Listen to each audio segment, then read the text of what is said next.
painel, eu convido ao palco o Gerson Miller, CEO e acionista da Vibra Alimentos, João Campos, CEO da Seara, Rafael Tortola, CEO da GTF, e para a moderação, Tiago Duarte, sócio do BTG Pactual. Muito boa tarde a todos. É um prazer estar aqui em mais um Agrofórum, né? E agora mediando um painel de uma indústria que eu acompanho há tanto tempo, uma indústria tão bonita, né? E que eu acho que, de certa forma, ela ilustra bem a pujança do agro, né? E as fortalezas do agro brasileiro, que é o coração aqui do nosso evento, né? Então, hoje a gente está com 3 líderes de 3 companhias que eu acho incontestes, né? Como representantes da indústria, né? Então, com Gerson Miller, CEO e acionista da Vibra, João Campos, CEO da Seara, e o Rafael Tortola, CEO da GT Foods. Obrigado pela presença de vocês, né? Eu queria começar, quando eu estava montando aqui a minha lista de tópicos, né, para discutir com vocês, eu peguei um gráfico, né, que é um gráfico desde o início do século, né, lá dos anos 2000, que mostra a evolução da exportação brasileira de carne de frango in natura, né? E foi interessante porque esse gráfico ele tem 3 fases bem distintas, né? Então, você pega de 2000 a 2011, a exportação mensal média de frango do Brasil cresceu de algo como, na verdade, menos de 100 milhões de dólares por mês para algo perto de 650 milhões de dólares por mês. Então, multiplicou por praticamente 7, né, ao longo de uma década, né? Depois a gente viveu um período que foram, né, de 2012 até 2019, foi um período que o setor ficou meio estagnado, né? A exportação mensal não saiu muito do lugar. E aí, de 2019 para cá, crescemos de novo, algo hoje está em torno de 850, 900 milhões de dólares por mês. Teve uma queda recente por conta da questão da gripe aviária, que a gente vai falar daqui a pouquinho. Mas eu queria ouvir de vocês, né, não tanto sobre aquele período de estagnação, que eu estou chamando de estagnação, mas falar um pouquinho do que foi essa retomada recente para o setor, né, que foi muito pujante. A gente fala muito de exportação de grão, exportação de commodities, né, mas o setor de frango acho que viveu um pouco isso. Então, eu queria que vocês 3 fiquem à vontade aí para adicionar, falassem um pouquinho do que foi essa retomada do crescimento da exportação de frango no mercado externo brasileiro nos últimos 5 anos. Falo eu primeiro, então. Boa tarde a todos. Primeiro, eu queria agradecer ao BTG pela oportunidade de estar aqui, né? Eu acho que é um privilégio estar aqui hoje. Tiago, te respondendo a pergunta, justamente por causa da gripe aviária. Esses últimos anos, o hemisfério norte teve muitos casos, hemisfério norte e Ásia, muitos casos de influenza aviária, que afetou as produções nesse local. E isso abriu espaço para o Brasil avançar. O Brasil, como se preparou muito para a influenza aviária. O Brasil é o país que tem níveis de biossegurança altíssimos. Prova é que nós estamos vendo hoje aí pipocar casos no Brasil em aves silvestres, em aves de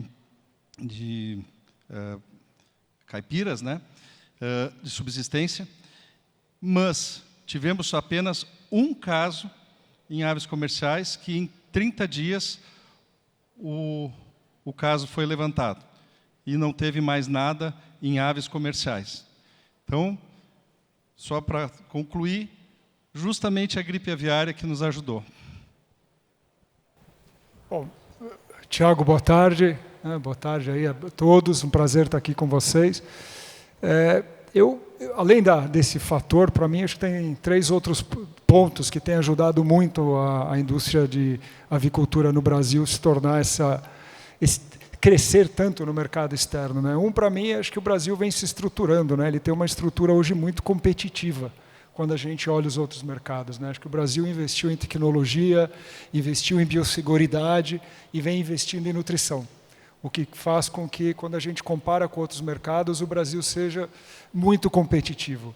E isso tem feito e ajudado o segundo fator, que é a abertura de novos mercados, né? A gente vê um crescimento constante de novos mercados, principalmente nos últimos anos. Você olha a Ásia, Oriente Médio, consolidação do México como um grande importador, né? Que antes buscava nos Estados Unidos, hoje virou um grande parceiro do Brasil. Então você vê que os mercados foram se abrindo pela qualidade e competitividade do frango brasileiro. E quando eu olho para frente, eu acho que eu vejo com otimismo para onde a indústria vai, porque o consumo pela proteína de frango, ela tem uma expectativa de continuar crescendo. A gente olha as estimativas, o Rabobank fala que até 2033 deve crescer em 25% o consumo de frango no mundo. E eu acho que o Brasil se capacita muito em poder atender e participar desse crescimento exatamente por isso, por essa competitividade que a gente tem, pelos investimentos feitos em nutrição, biosseguridade, produtividade, pelas aberturas do mercado e também pelas inovações. Eu acho que a gente está abrindo mais mercados e se tornando mais parceiros estratégicos de clientes e consumidores. Eu acho que trazer produtos de valor agregado, colocar marca, faz com que a gente tenha uma abertura maior e cada vez seja um parceiro estratégico de todos esses mercados. Então, eu acho que o Brasil vem se consolidando, né, ou já se consolidou, e cada vez mais como um fornecedor estratégico para esse crescimento de consumo do frango no mundo. Boa tarde a todos. Só para não ser repetitivo, né? Mas o mercado se consolidou muito. Foram mais de 170 países que o Brasil exportou proteína de frango no ano passado. Um mercado de 9 bi de dólar no ano. Né? E o Brasil com um market share de 38%, quando se fala em produtos consumidos por importação, basicamente de 10, 4 são de origem brasileira. Né? Então, o que os amigos aqui disseram, as empresas se consolidaram demais e o Brasil vem se consolidando. O Brasil hoje exporta, né, o que o segundo e o terceiro país juntos exportam. Então, ele vem se consolidando cada vez mais e tomando a frente realmente. Né? Hoje nós estamos falando de Brasil, estamos falando dos Estados Unidos, depois União Europeia. Né? Uma situação que o Gerson mostrou e que mostra nos números, a China, com essa situação da gripe aviária esse ano, caiu drasticamente, porque, basicamente, a produção dela ficou toda dentro do país. Né? Então, essa consolidação, essa verticalização de todas as empresas, com grão, né, com custo, né, mais competitivo, vem fazendo do Brasil uma potência aí no mundo. Excelente. A competitividade, né, isso vale para todo o agro, né? A tua capacidade de produzir a custo competitivo para competir no mercado global, essa acho que já é a resposta para um pedaço da minha pergunta, da pergunta que eu fiz, né? E aí eu queria explorar então justamente isso, né? Falar um pouco dos vetores da competitividade da produção de frango no Brasil, né? Porque no final das contas o que a indústria de vocês está fazendo é agregar valor às commodities, né? Ao invés de exportar o grão, você transforma o grão em proteína animal e adiciona valor, né? E depois a gente fala um pouco dos demais valores de agregação de cortes e de sabores, etc., para exportar. Quando eu penso, né, nesses vetores de competitividade, eu queria tratar dos principais com vocês. Né? Um é o milho, né, o frango, o grão barato, né? A brincadeira do caipira, né, que o frango é o milho em pé. Né? O outro é mão de obra, né, que é muito importante, o setor é intensivíssimo em mão de obra. Né? E produtividade industrial, né, a conversão, né, de animal em carne. Né? Aí eu queria, dentro desses 3 grandes grupos de custo, né, de diretores de eficiência, eu queria primeiro falar de mão de obra. Né? A gente estava ouvindo agora no painel anterior com o Mansueto e com o Esteves, né? O Brasil está na menor taxa de desemprego da história, o setor é altamente dependente de mão de obra. Então, eu queria que vocês falassem um pouquinho quanto isso é uma ameaça para a competitividade da cadeia olhando para frente. Custo de mão de obra ou disponibilidade de mão de obra. E aí, segundo, falando dos grãos, né, a indústria ela se consolidou no sul e foi para o centro-oeste atrás do grão barato, né? Hoje, né, a gente vê outros usos para o grão que não exatamente para a indústria de alimentos. O etanol de milho é um exemplo crasso, né? Hoje, mais de 15% do milho brasileiro já está virando etanol. E aí eu queria entender se vocês enxergam isso também como uma ameaça em termos de capacidade, não só de originação, mas ao custo de originação desse grão para frente. E depois eu faço mais uma pergunta falando de indústria. Bom, começa. Deixa eu falar do milho, né, dos grãos. Eu acho que o grão ele acaba... Primeiro, assim, o etanol cresceu demais. Realmente ele tem crescido, é uma indústria nova. E ele tem acompanhado o mercado, a safra tem crescido junto, né? Então, o crescimento da safra, a gente ouviu agora falar também que a gente está tendo safras recordes, e isso tem ajudado ao crescimento do etanol. A gente vê também que o milho, se não vai para o etanol, ele pode ser exportado também. Então, no fim do dia, a gente acaba tendo um balizamento do custo, que é quase que um custo global, né? Ele tem um custo que ele é demandado e balizado pela demanda global e acaba equalizando. O que faz a grande diferença para mim de custo é o modelo com que o Brasil trabalha da verticalização. Tá? Eu acho que quando você pensa no modelo de integração que a gente trabalha, o fato de ser vários pequenos, né, produtores trabalhando, a gente consegue hoje trazer índices de conversão, índice de produtividade, que nós somos, se não somos o melhor, nós somos entre os 3 melhores do mundo. E isso é fundamental para o custo, né? Como que você transforma o milho em proteína? É a gestão, principalmente a gestão no campo. E essa gestão, para mim, é uma grande fortaleza do modelo brasileiro, né? Um modelo hoje que ele tem um elemento de produtividade, tem um elemento social também, né? Que ele deixa as pequenas propriedades, ele deixa as pessoas no campo, e trazendo desenvolvimento e trazendo riqueza para aquelas pessoas. Então, isso é um fator extremamente importante, Tiago, que eu acho que vai além do grão. Obviamente, o aves hoje, 51% está na região sul, né? E os demais estão nos outros estados. Quando eu coloco o suíno, 71% do consumo do grão animal está na região sul. E é uma região que hoje tem um déficit, ela precisa importar o grão. Mas, de novo, isso ele se balanceia pela produção que está sendo feita, então eu não vejo como um grande problema, né, de faltar ou de custo. O que eu vejo é que ele traz um balanço e ele vai ser equalizado. Com relação à mão de obra, realmente é um setor intensivo. Mão de obra hoje, né, a gente viu falar de pleno emprego, é sempre uma boa notícia que a gente está em pleno emprego. E aí é sempre buscar as oportunidades que a gente tem de otimização e de automação quando possível. Tá? Mas eu acho que tem muita possibilidade de continuar desenvolvendo o negócio e novas ideias aparecem, né? A gente vê hoje várias granjas que estão trabalhando já com toda a ambiência, né, digitalizada. Você vê toda a parte da alimentação também automática e com que você faz com que precise de menos pessoas para gerenciar as granjas e gerenciar as operações. Então, acho que tem oportunidade de todos os lados, e eu vejo sempre isso como adoro que oportunidade que ela gera para o negócio como um todo. Eu vejo o grão mais como... Tem muita oportunidade, né? Como soja, com as esmagadoras, nós acabamos utilizando cada dia mais o subproduto que virou o farelo. Né? Consequentemente, com as indústrias de etanol de milho, nós temos o DDG. Óbvio que nós estávamos até conversando ali no fundo, ele substitui um pouco mais por ser muito proteico, mais a soja mesmo, mas é desenvolver, né, novas formas, é desenvolver novas matérias-primas para o frango. O nosso estado, o estado do Paraná, onde nós estamos, é o segundo maior produtor aí de grãos, então...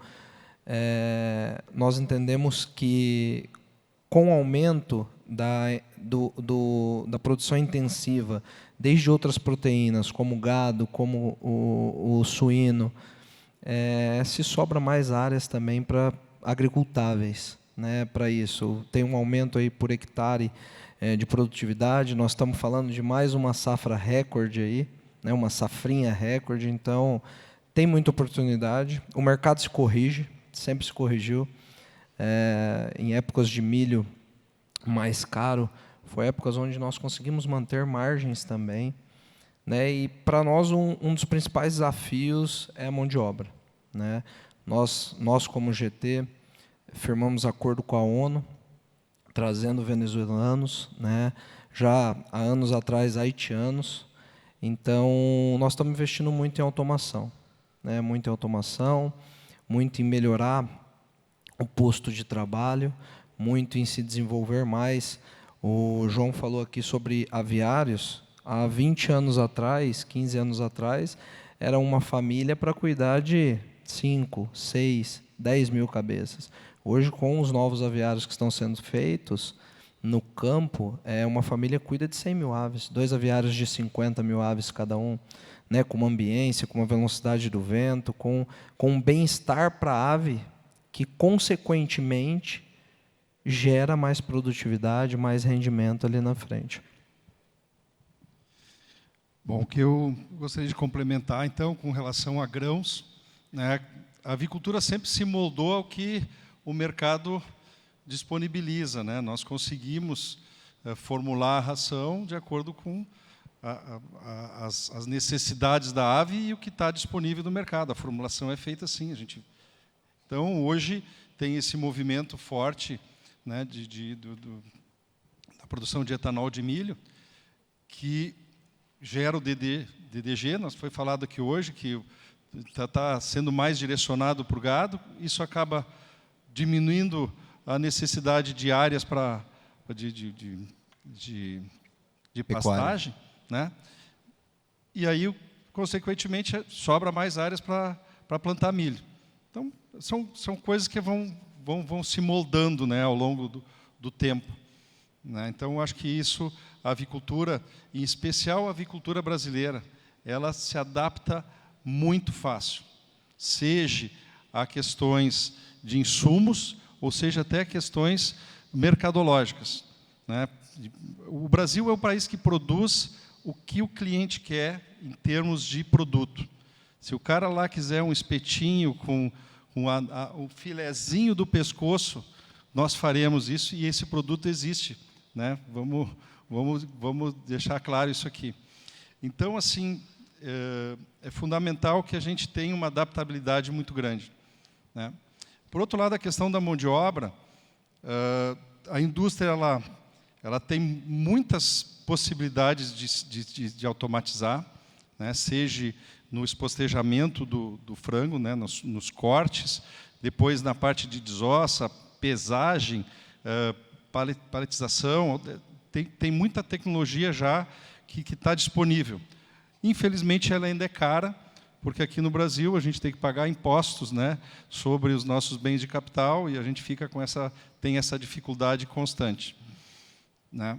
Então, o que a gente ainda tem uma força de trabalho muito grande, e que a gente espera que nos próximos anos a gente consiga reduzir, é o pessoal que está à disposição do Serviço de Inspeção Federal, que nos consome um volume muito grande de pessoas nas plantas. Hoje, então, já tem inteligência artificial sendo desenvolvida com uso de câmaras e o autocontrole, que vai nos dar essa possibilidade de diminuir também, né, usando tecnologia, reduzir a necessidade de mão de obra nas nossas unidades.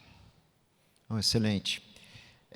Eu queria fazer uma distinção, né, e aproveitar que a gente tem vocês três aqui, né, tanto o João, né, na Seara, parte de um grande grupo, né, global de proteínas, que é a JBS, o Gerson, na Vibra, que é parte parcial, né, de um outro grupo global, que é a Tyson. Eu queria que vocês dois, se possível, traçassem os benefícios, né, de ser uma empresa integrada nesses grupos multinacionais. Imagino tanto do ponto de vista mercadológico, talvez do ponto de vista de melhores práticas, né? E aí, para o Rafael não se livrar da minha pergunta, eu te faço a pergunta inversa, né? Quer dizer, quando a gente vê nos últimos 10, 15 anos no Brasil, eu ouso dizer que que os grupos, eu vou chamar aqui de grupos médios, né, familiares, né, eles cresceram a taxas até maiores do que os grandes grupos, né? Então, parece que há alguma vantagem, né, de se manter também independente. Então, queria explorar os dois lados aí dessas moedas, primeiro com o João e com o Gerson, e depois o Rafael, por favor. Bom, a gente faz parte da JBS, né? E, obviamente, a JBS, sendo uma empresa que tem como estratégia multigeografia e multiproteína, você acaba tendo muito aprendizado, né, do que está acontecendo com os demais mercados e com as demais proteínas. Então, a inteligência que a gente acaba recebendo nos ajuda em tomar decisões e nos posicionar, né, não só de mercado, mas também de inovação, de processos, tecnologia, o que está acontecendo. Então, isso tem um valor bastante importante, porque a gente está olhando não só o frango, mas as proteínas se falam, né? O que está acontecendo com o bovino, o que está acontecendo com o suíno, aves, peixe, a gente sabe o que está passando e qual que pode ser o impacto nas diferentes proteínas, nos diferentes mercados. Então, do ponto de vista de inteligência de mercado, acho que é um benefício, da mesma forma para inovação. A inovação, você entende as tendências com maior velocidade, porque a gente está conversando e está vendo o que está passando nos mercados em que nós estamos presentes. Tendo dito isso, né, a gente olha a Seara como uma empresa brasileira, uma empresa local, né, de um grupo que tem várias atuações também em outros países, mas a gente sempre acredita que a gente é uma empresa que está lá para servir aquele mercado e a gente trabalha assim. Então, é a oportunidade de inteligência, alinhamento de informação e trazer oportunidades com uma velocidade maior ou se antecipando ao mercado. Então, para mim, esse é o benefício que eu enxergo quando você está num grupo multiproteína, multigeografia, pensando que a Seara, né, ela tem a proteína que depende das outras, e também, né, metade do que a gente acaba produzindo, ela é exportada. Então, a gente acaba tendo um contato muito grande com os demais mercados consumidores. Bom, falar da experiência nossa com a Tyson. Então, em 2020, nós fizemos a JV com a Tyson e vivemos aí praticamente 2 anos que nós não pudemos nos aproximar muito, né? E aí, a jornada agora desses últimos 3 anos, conseguimos avançar. Quando nós fizemos esse negócio, a escolha foi pela Tyson, por uma série de situações, pela identidade que já tinha, né? A Vibra, ela tem a Agrogen, como uma empresa nossa de genética, que tem uma parceria com a Cobb de 28 anos. Então, eles já nos conheciam, a gente já tinha um relacionamento superficial, mas sabiam quem nós éramos. O elo de confiança foi muito forte nesse momento. Na nossa estratégia, nós queríamos uma empresa que nos desse acesso a mais mercados, e isso está acontecendo.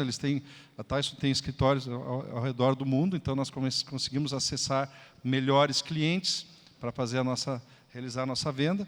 Em termos tecnológicos também, seja ele de campo, seja ele na indústria, também temos toda a disposição, tudo que a Tyson disponibiliza, né? A dificuldade que a gente tem é porque nós somos uma empresa pequena e eles são um gigante que fatura 50 bilhões de dólares. E então, a gente tem que se fazer muito interessante para conseguir se aproximar mais, né? Essa é uma dificuldade que a gente vem tendo, né? Mas, ao mesmo tempo, a gente tem a segurança que, quando precisa, assim, alguma questão, né, especialmente ligada a mercado ou a tecnologia, né, e agora a gente está numa fase de desenvolvimento de novos produtos para lançar. Eles são super especialistas em produtos elaborados, né? Então, e acesso a esse mercado que cada vez cresce mais hoje, que é o food, né, o food service. Eles são gigantes nisso. Então, a gente acha que, nesse primeiro passo, nós ainda estamos num momento de preparação, a gente vai ainda conseguir avançar mais. No nosso caso, né, empresa 100% familiar, temos uma ótima governança corporativa, mas a gente consegue trabalhar, eu acho que um dos pontos mais fortes é que a gente consegue trabalhar um pouco mais enxuto, né? Com uma tomada de decisão um pouco mais rápida, um pouco mais de agilidade. É obrigação nossa, né, termos essa tomada de decisão um pouco mais rápida, e por uma questão de share, por uma questão de market share realmente,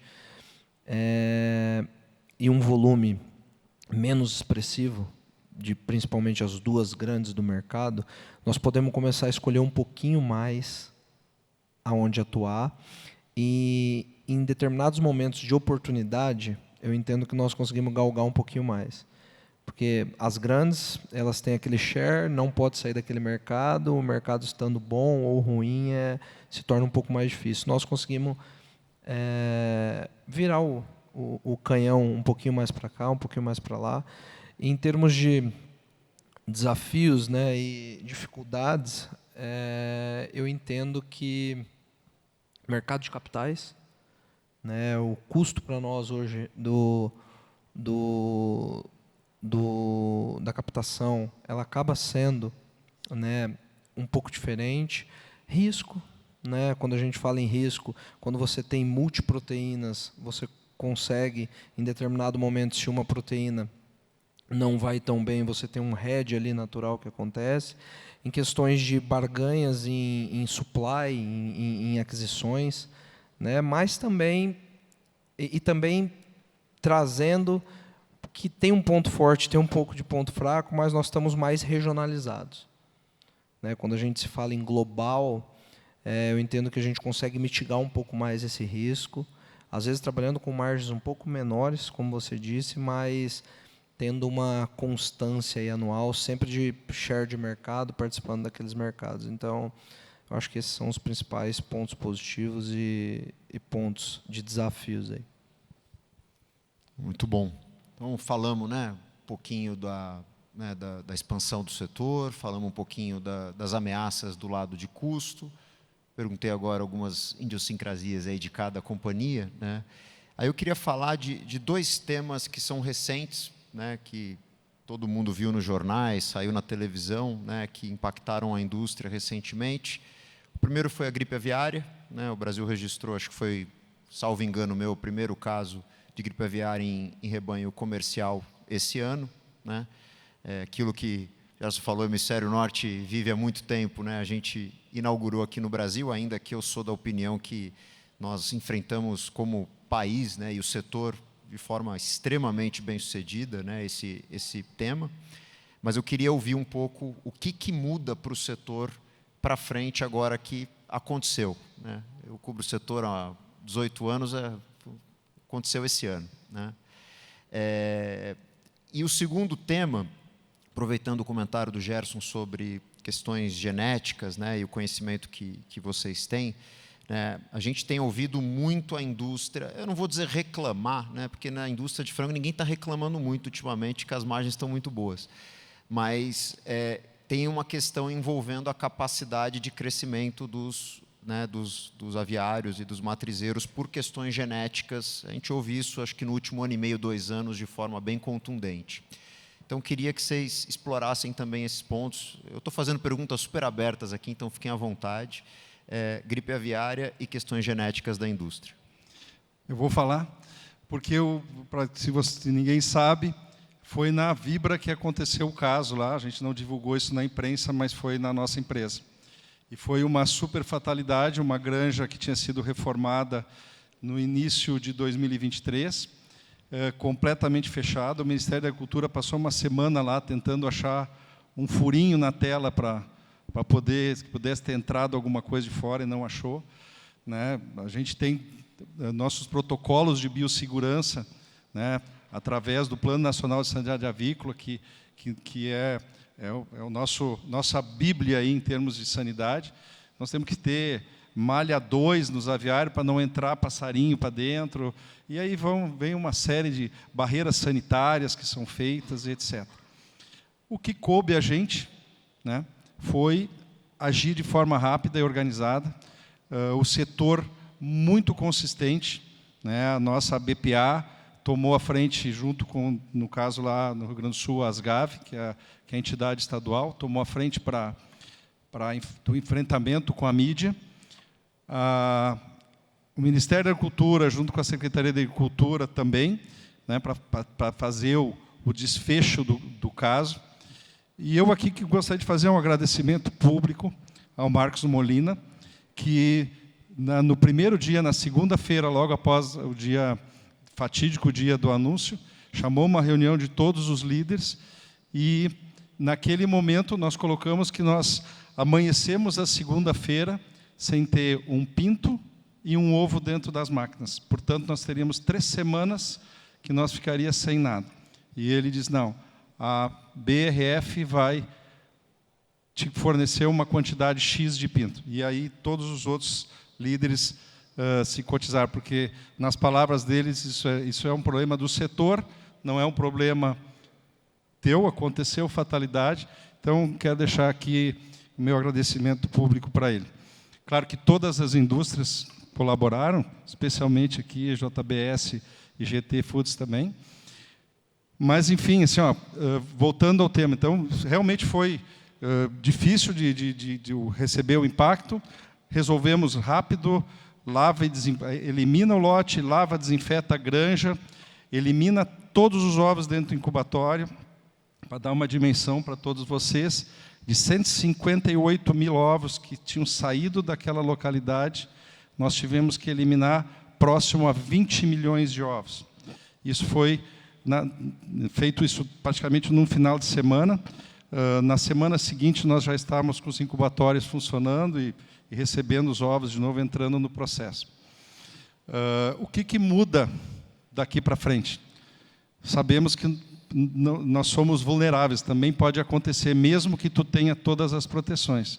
Mas, como eu mencionei antes, após esse caso, o Brasil já teve outros casos espalhados não mais pelo litoral brasileiro, que até então todos os casos, a maioria dos casos estavam reportadas, eram sempre no litoral brasileiro, e após esse evento começou a aparecer, nós tivemos em Minas Gerais, em São Paulo, etc., pontualmente, ou aves silvestres, ou aves de subsistência. Então, fica o alerta maior. Então, foram redobrados os cuidados. Mas a gente tem a certeza que tem uma retaguarda importante, que é nossa estrutura governamental, que deu um super apoio, e também a nossa entidade, junto com a própria indústria. Quero falar um pouquinho sobre genética. Eu milito nisso desde 1996, quando eu fui trabalhar na Agrogen, que é uma empresa de multiplicação genética, então a gente tem esse contato muito próximo. E a cabeça do geneticista, ela está voltada para o produto final, ela está voltada para o frango. Como eu chego com o frango mais barato no frigorífico, para o consumidor final. O que tem no meio do caminho é tudo que são necessidades, né? A galinha tem que botar uma quantidade de ovos, tem que ter os machos que vão cobrir, etc., para ter a fertilidade. Realmente, nos últimos anos, para vocês terem uma ideia, o que era comum, né, os índices normais de eclosão no setor de matrizes, nós falamos de 83%, em torno de 83% de média. Hoje o Brasil fala em 77%, 76%. Então, são 5 pontos percentuais que caíram. Realmente, os machos não são mais como os machos de antigamente. Mas o frango é um frango que cada vez mais chega no frigorífico mais barato. O João falava aqui há pouco que o Brasil é um dos líderes em índices zootécnicos. Nós hoje podemos falar facilmente no Brasil, vai encontrar qualquer empresa aí, provavelmente as nossas aqui, taxas de conversão para ter um frango de 3,2 kg de 1,6 de ração. Os 25% melhor já começam a estar ali um pouquinho abaixo de 1,50. Então faz com que o frango virou uma máquina de processar milho e farelo de soja, para transformar isso em uma proteína que é super saudável, que a gente tem muito orgulho de poder produzir. Não sei se vocês querem adicionar. Não, acho que não tem muito para adicionar, só acho que com relação à gripe aviária é muito do que o Gerson falou. Acho que a gente já tem um programa de biosseguridade bastante robusto, né? Porque já tiveram vários casos e o Brasil foi um dos últimos, né? Acho que, né, pelo tamanho que tem de produção e ter um caso nesses anos, eu acho que já é exemplar a biosseguridade que o Brasil exerce. Eu acho que fica aqui que a gente tem que subir a barra ainda a mais, né? Porque acho que isso é um exercício diário nosso, né, de gestão de biosseguridade, numa plataforma que é já bastante robusta, para ficar ainda mais robusta. Então, acho que isso sai muito forte para todos nós.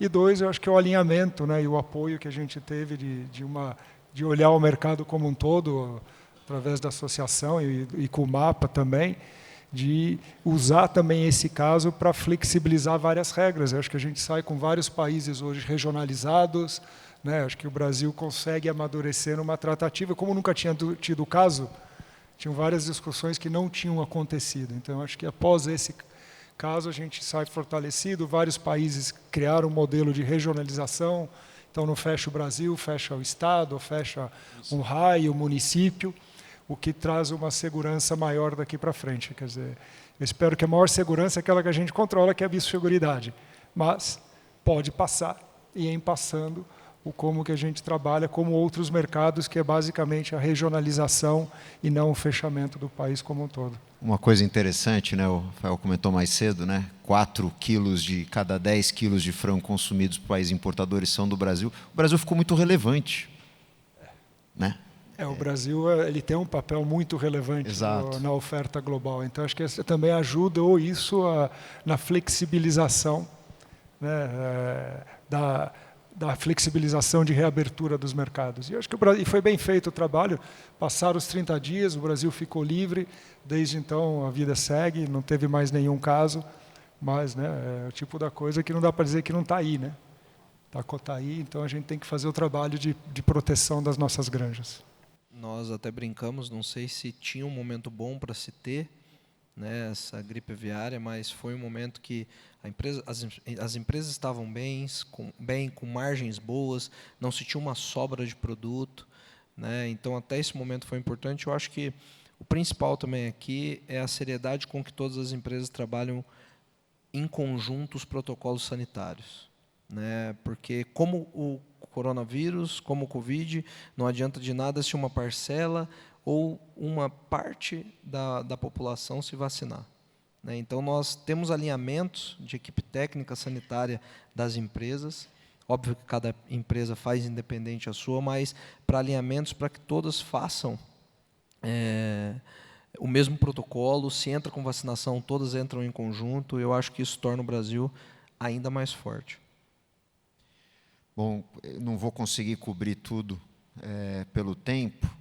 Queria pedir, a gente tem 2, 3 minutos, queria pedir em 1 minuto para cada um de vocês, obviamente já agradecendo a participação e a discussão super rica, mas 1 minuto aí para, não sei se querem deixar algum tipo de mensagem aí imagino que seja de otimismo, né, para o futuro.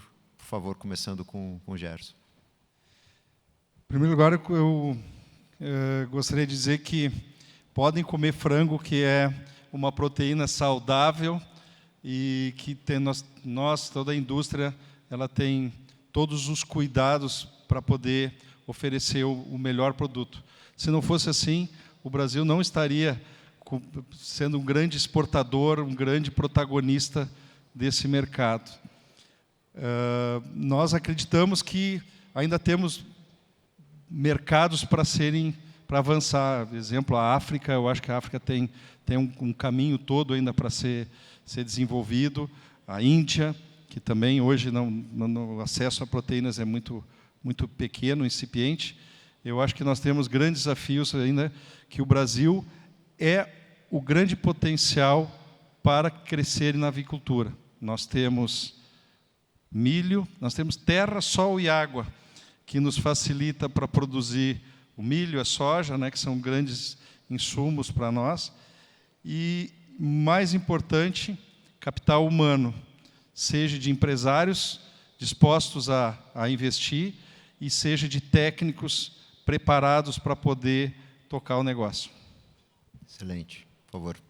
Para finalizar, eu acho que nosso país é um país, nosso agro, nossa avicultura, né, que é o tema do nosso quadro aqui, é muito sustentável, tanto ambientalmente, como socialmente, como financeiramente. Então, o agro brasileiro, como a avicultura brasileira, é olhada com muitos bons olhos e com muita atenção para o mundo, né? Então, o potencial nosso é gigantesco, tanto que ano após ano nós estamos ganhando mais relevância mundial. Então, é acreditar no nosso agro, acreditar no nosso país, que, apesar de muitas dificuldades, tem muita coisa boa que acontece aqui.